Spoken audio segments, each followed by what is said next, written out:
This middle-aged guy never in a million years would have guessed that the sweet, innocent cashier he'd been crushing on and the smoking hot woman who bummed a cigarette break with him were actually the same person. See, the cashier always wore a band-aid over her ear during shifts, and that tiny detail was enough to throw Leo completely off. Leo was a 40-year-old single corporate drone whose daily grind was as dull as it gets. Bowing and scraping to his boss was just another part of the routine. His one saving grace was swinging by the convenience store after work every day. On the surface, he was there for beer and chips, but the real reason was to see the angel working register number 2.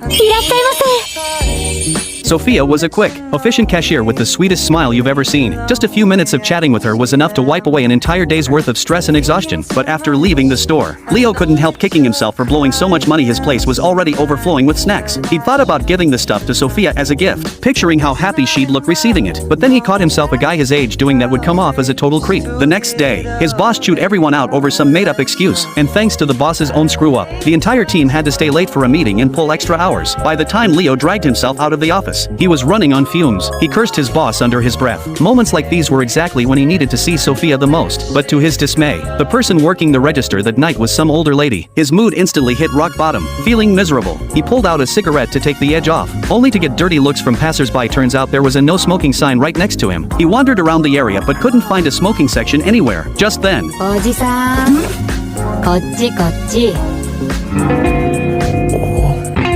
ここならタバコ吸えます。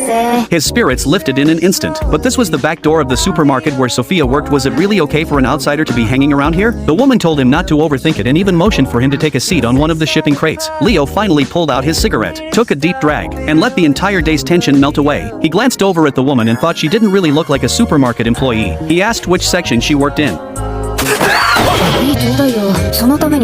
Turns out this girl was a real smartass. She took his lighter, lit her cigarette, and asked if he was that guy who always lined up at register 2. Leo tried to play it off as a coincidence, but she saw right through him after all. Even when every other register was wide open, he'd still wait in Sophia's line. Leo had no comeback for that. She asked him flat out if he had a thing for Sophia. He never expected anyone to pick up on his little secret, so all he could do was sit there red-faced. But the woman said it was perfectly normal. Sophia was adorable and had a great figure. Leo quickly jumped in to defend himself, insisting he wasn't some guy just after her looks. Sure, maybe he was a bit of an awkward older dude, but all he really wanted was to see Sophia smile while she worked. That alone was enough to recharge his batteries. Hearing this, the woman said she could relax now. She'd been worried that some weirdo had been eyeing Sophia, since way too many guys tried to make moves on her. She leaned in close to Leo and told him she hoped he'd keep being a gentleman. Then she said goodbye and headed off. The next day, Leo was back at the convenience store. He thought to himself that the woman from last night seemed like a really good person who genuinely cared about her coworker. But what he didn't see coming was Sophia suddenly calling him by name at checkout. Totally caught off guard, Leo asked how she knew. Sophia explained she'd seen it on his rewards card and that her friend Emma had told her the night before that he was her biggest fan. She said it honestly.